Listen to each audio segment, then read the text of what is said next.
ये तो चलिए, वो तो आगे बढ़ गई है, लेकिन अब इंतजार हो रहा है कि जैसे इल्तिजा मुफ्ती आती है, वो अपना वोट कास्ट करती है, तो हम उनसे भी बात करने की कोशिश करेंगे, क्योंकि इल्तिजा मुफ्ती पहली बार चुनावी मैदान में उतर रही हैं, वो भी उस पारंपरिक सीट से जहां से लगातार उनके परिवार ने जीत हासिल की है। अब जब वो यहाँ पर उतरी हुई है तो यहाँ मुकाबला बेहद दिलचस्प नजर आ रहा है। त्रिकोणीय मुकाबला है, लेकिन माना फिर भी यही जा रहा है कि जो मजबूत मुकाबला है वो नेशनल कॉन्फ्रेंस और साथ ही जो PDP है उसके बीच में होने वाला है। अब जब रिजल्ट आएंगे, परिणाम आएंगे, तब पता चलेगा कि आखिरकार परंपरागत सीट पर वो जीत दर्ज कर पाती है या नहीं कर पाती है, क्योंकि ये पहला उनका चुनाव है और परंपरागत सीट से जब वो उतरी हैं तो लोगों को भी यही उम्मीद है। लेकिन परिसीमन के बाद कई सारे बदलाव हुए हैं। पहलगाम के कई ऐसे गांव हैं जो अब इस बेड़ा में आ गए हैं, पहले ये नहीं हुआ करते थे, तो क्या इस सबका कोई फर्क पड़ता है? दूसरी बात ये, क्योंकि 2014 की अगर हम बात करते हैं तब यहाँ पर सीटें 91 हुआ करती थी, जिसमें जम्मू कश्मीर में 87 विधानसभा सीटें थी और 4 लद्दाख की सीटें हुआ करती थी। अब जबकि केंद्र शासित प्रदेश हो गया है 2019 में, जो बदलाव हुए हैं और उसके बाद अब यहाँ पर सीटों की संख्या 90 हो गई है।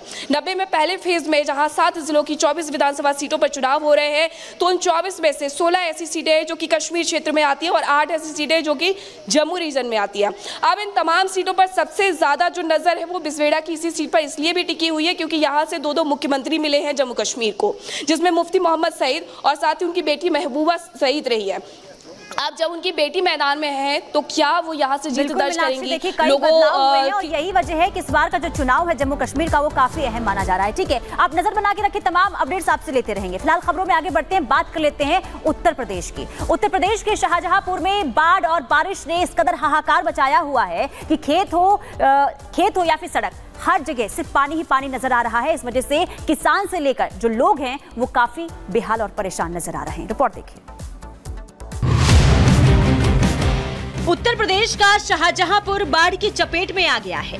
कई दिनों से हो रही जोरदार बारिश के बाद जहां एक तरफ कई नदियां उफान पर आ गई है, तो वहीं नरौरा और दियूनी बैराज में पानी बढ़ने के बाद यहां से भी पानी छोड़ा गया। बैराज से छोड़े गए पानी से शाहजहांपुर शहर एवं तहसील जलालाबाद, कलान, मिर्जापुर परौर के ज्यादातर इलाकों में पानी भर गया है। कलान, परौर, दहलिया, कुंडरी, गेहवरा सहित कई गाँव बाढ़ की चपेट में आ गए हैं। किसानों की खरीफ की फसल में पानी भर जाने से भारी नुकसान हुआ है। बाढ़ का पानी गांव के बने प्राथमिक विद्यालयों के साथ साथ घरों में घुस गया है। हालात ऐसे हो गए हैं कि पता नहीं चल पा रहा है कि सड़क कहां है और खेत कहां है। सड़कें टूट गई है तो लोगों को आने जाने में भी दिक्कतें हो रही है। घरों में पानी घुसने के बाद लोग अपना सामान लेकर सुरक्षित ठिकानों पर चले गए हैं। नदी के आसपास के इलाकों में हाई अलर्ट जारी किया गया है और लोगों को सावधान रहने को कहा गया है। प्रशासन भी पूरी तरीके से अलर्ट मोड पर है।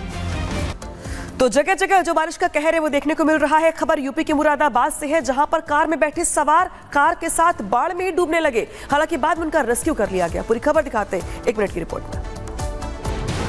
यूपी में आई जोरदार बारिश के बाद कई इलाके बाढ़ की चपेट में आ गए। मुरादाबाद के भोजपुर इलाके में बाढ़ का पानी सड़कों और खेतों पर आ गया। मुरादाबाद के भोजपुर में एक कार तेज बहाव की चपेट में आने के बाद सड़क से उतरकर पानी के साथ ढेला नदी में बहने लगी। कार में कई लोग सवार थे और ये नदी के तेज बहाव में बहते जा रहे थे। ये कार काफी दूर तक बहती चली गई और कार सवार लोग जान बचाने की गुहार लगाते रहे। इस घटना का वीडियो सामने आया है, जिसमें साफ दिख रहा है कि कैसे यह कार बाढ़ के तेज बहाव में तिनके की तरह बह रही। जब कुछ लोगों ने इसे देखा तो फिर बाढ़ के पानी में कूदकर वो कार तक पहुंचे। फिर तेज बहाव के बीच किसी तरह कार को धकेलते हुए किनारे तक ले गए, जिसके बाद कार सवार युवकों की जान बच पाई। बताया जा रहा है ये युवक मुरादाबाद से पीपलसाना जा रहे थे। इसी दौरान इनकी कार सड़क पर तेज बह रहे पानी में बहते हुए ढेला नदी में पहुंच गई। Bureau report, Republic Bharat.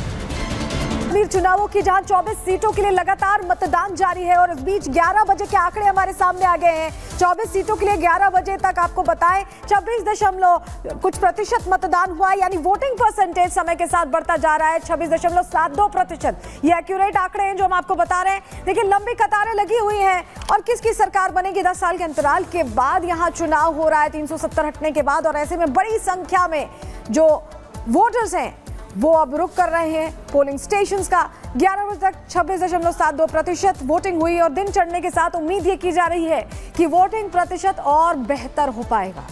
अलग अलग जगहों के अनंतनाग में सुबह 11 बजे तक 25.55% वोटिंग हुई है। इसके अलावा डोडा में सुबह 11 बजे तक 32.20% वोटिंग हुई है। तो अलग अलग जगह आंकड़े, ओवरऑल 11 बजे तक के आंकड़े आपके सामने रख रहे हैं। 26.72% वोटिंग अब तक हो पाई है। और सीधे रुक करते सहयोगी मीनाक्षी का जुड़ रहे हमारे साथ ग्राउंड जीरो से। मीनाक्षी, आधा दिन बीतने को है, वोटिंग को लेकर के लोगों का मिजाज कैसा है, उत्साह कैसा है और फिलहाल हालात कैसे घाटी के? बिल्कुल, देखिए अगर हम अनंतनाग जिले की बात करते हैं तो यहाँ पर 7 विधानसभा की सीटें हैं और अगर इन 7 अलग अलग सीटों की बात करती हैं तो वहाँ वोटिंग परसेंटेज अभी तक 27% तक क्रॉस कर गया है। तस्वीरें आपको दिखा देते हैं, ये बूथ है जहाँ पर अभी वोटिंग की जा रही है। और यहाँ बिसवेड़ा की अगर हम बात करते हैं तो यहाँ पर अभी वोट प्रतिशत 25% से ज़्यादा हो गया है। महिलाएं लगातार आ रही हैं, लेकिन इनके साथ ये कश्मीरी में बोलती हैं और हिंदी नहीं समझ पाती हैं, तो इनसे हम बात तो नहीं कर पाएंगे। हालांकि अभी भी जो लोगों का सिलसिला है आने का वो जारी है। यहाँ सुबह 7 बजे जो स्थिति थी, यानी कि लोग इक्का दुक्का दिख रहे थे, उससे पलट अब स्थिति यहाँ पर देखने को मिल रही है। लोग घरों से बाहर निकल रहे हैं, वोट कास्ट कर रहे हैं और लोगों का भी यही कहना है, क्योंकि 10 साल पहले मतदान दिए थे और अब उसके बाद विधानसभा के चुनाव हो रहे हैं, तो वो चाहते हैं कि हम बढ़ चढ़ करके खुद भी हिस्सा ले, बाहर निकले। लोगों से भी अपील वो कर रहे हैं कि आप घर से बाहर निकलिए, वोट कास्ट करिए। और इसी के साथ उनका कहना है कि हमारे जो मुद्दे हैं, क्योंकि अगर हमारी सरकार होगी, हमारी गठित सरकार होगी, हम अपने मुद्दे उठा सकते हैं और हम अपने इन मुद्दों को लेकर के जब अपने नेता के पास जाएंगे तो वो सुने जाएंगे। और यही वजह है कि इस बार जो वोट है वो बढ़ चढ़कर किया भी जा रहा है और लोग खुद भी घर से बाहर निकलने के साथ साथ लोगों से भी अपील कर रहे हैं कि आप घर से बाहर निकलिए। थोड़ी देर में यहाँ पर इल्तिजा मुफ्ती खुद भी आने वाली हैं, वोट कास्ट कर दिया है उन्होंने और बात करने की कोशिश भी करेंगे हम कि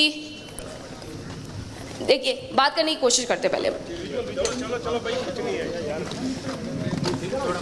क्या बोल नहीं रही है अच्छा पाई ये दी मन इंटरव्यू है नहीं दिया ए ना दी वो भाई दिया। महबूबा मुफ्ती की मदर है जो कि यहाँ पर वोट कास्ट करने के लिए आई है। इल्तिजा मुफ्ती भी थोड़ी देर बाद यहाँ पर पहुँचने वाली है। और जो ये सीट है बिसवेड़ा की, ये सीट सबसे ज़्यादा प्रसिद्ध इसलिए भी है क्योंकि यहाँ पर मुफ्ती परिवार का हमेशा से वर्चस्व रहा है। 9 बार के चुनावों में मुफ्ती परिवार ने 6 बार जीत हासिल की है।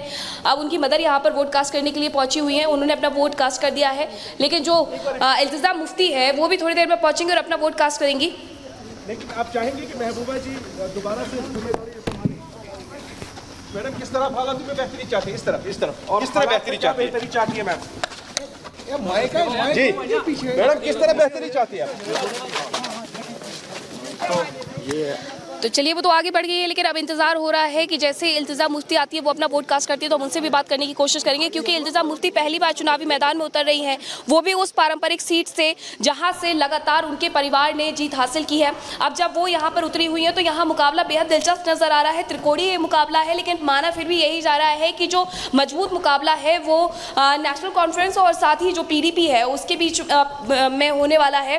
अब जब रिजल्ट आएंगे, परिणाम आएंगे, तब पता चलेगा कि आखिरकार परंपरागत सीट पर वो जीत दर्ज कर पाती हैं या नहीं कर पाती है, क्योंकि ये पहला उनका चुनाव है और परंपरागत सीट से जब वो उतरी हैं तो लोगों को भी यही उम्मीद है। लेकिन परिसीमन के बाद कई सारे बदलाव हुए हैं। पहलगाम के कई ऐसे गाँव हैं जो अब बिसवेड़ा में आ गए हैं, पहले ये नहीं हुआ करते थे, तो क्या इस सबका कोई फर्क पड़ता है? दूसरी बात ये, क्योंकि 2014 की अगर हम बात करते हैं तब यहाँ पर सीटें 91 हुआ करती थी, जिसमें जम्मू कश्मीर में 87 विधानसभा सीटें थी और 4 लद्दाख की सीटें हुआ करती थी। अब जबकि केंद्र शासित प्रदेश हो गया है 2019 में जो बदलाव हुए हैं और उसके बाद अब यहाँ पर सीटों की संख्या 90 हो गई है। 90 में पहले फेज में जहाँ 7 जिलों की 24 विधानसभा सीटों पर चुनाव हो रहे हैं, तो उन 24 में से 16 ऐसी सीटें हैं जो कि कश्मीर क्षेत्र में आती है और 8 ऐसी सीटें जो कि जम्मू रीजन में आती है। अब इन तमाम सीटों पर सबसे ज्यादा जो नजर है वो बिसवेड़ा की इसी सीट पर इसलिए भी टिकी हुई है क्योंकि यहाँ से 2 मुख्यमंत्री मिले हैं जम्मू कश्मीर को, जिसमें मुफ्ती मोहम्मद सईद और साथ ही उनकी बेटी महबूबा सईद रही है।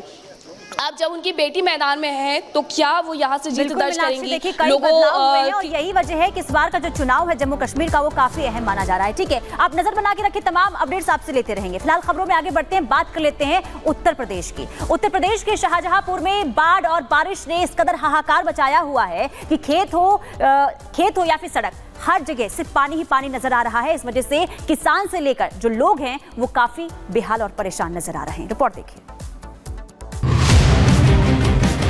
उत्तर प्रदेश का शाहजहांपुर बाढ़ की चपेट में आ गया है। कई दिनों से हो रही जोरदार बारिश के बाद जहां एक तरफ कई नदियां उफान पर आ गई है, तो वहीं नरौरा और दियूनी बैराज में पानी बढ़ने के बाद यहां से भी पानी छोड़ा गया। बैराज से छोड़े गए पानी से शाहजहांपुर शहर एवं तहसील जलालाबाद, कलान, मिर्जापुर परौर के ज्यादातर इलाकों में पानी भर गया है। कलान, परौर, दहलिया, कुंडरी, गेहवरा सहित कई गाँव बाढ़ की चपेट में आ गए हैं। किसानों की खरीफ की फसल में पानी भर जाने से भारी नुकसान हुआ है। बाढ़ का पानी गांव के बने प्राथमिक विद्यालयों के साथ साथ घरों में घुस गया है। हालात ऐसे हो गए हैं कि पता नहीं चल पा रहा है कि सड़क कहां है और खेत कहां है। सड़कें टूट गई है तो लोगों को आने जाने में भी दिक्कतें हो रही है। घरों में पानी घुसने के बाद लोग अपना सामान लेकर सुरक्षित ठिकानों पर चले गए हैं। नदी के आसपास के इलाकों में हाई अलर्ट जारी किया गया है और लोगों को सावधान रहने को कहा गया है। प्रशासन भी पूरी तरीके से अलर्ट मोड पर है। तो जगह जगह जो बारिश का कहर है वो देखने को मिल रहा है। खबर यूपी के मुरादाबाद से है, जहां पर कार में बैठे सवार कार के साथ बाढ़ में डूबने लगे। हालांकि बाद में उनका रेस्क्यू कर लिया गया। पूरी खबर दिखाते हैं 1 मिनट की रिपोर्ट में। यूपी में आई जोरदार बारिश के बाद कई इलाके बाढ़ की चपेट में आ गए। मुरादाबाद के भोजपुर इलाके में बाढ़ का पानी सड़कों और खेतों पर आ गया। मुरादाबाद के भोजपुर में एक कार तेज बहाव की चपेट में आने के बाद सड़क से उतरकर पानी के साथ ढेला नदी में बहने लगी। कार में कई लोग सवार थे और ये नदी के तेज बहाव में बहते जा रहे थे। ये कार काफी दूर तक बहती चली गई और कार सवार लोग जान बचाने की गुहार लगाते रहे। इस घटना का वीडियो सामने आया है, जिसमें साफ दिख रहा है कि कैसे यह कार बाढ़ के तेज बहाव में तिनके की तरह बह रही। जब कुछ लोगों ने इसे देखा तो फिर बाढ़ के पानी में कूदकर वो कार तक पहुंचे। फिर तेज बहाव के बीच किसी तरह कार को धकेलते हुए किनारे तक ले गए, जिसके बाद कार सवार युवकों की जान बच पाई। बताया जा रहा है कि ये युवक मुरादाबाद से पीपलसाना जा रहे थे। इसी दौरान इनकी कार सड़क पर तेज बह रहे पानी में बहते हुए ढेला नदी में पहुंच गई। Bureau report, Republic Bharat.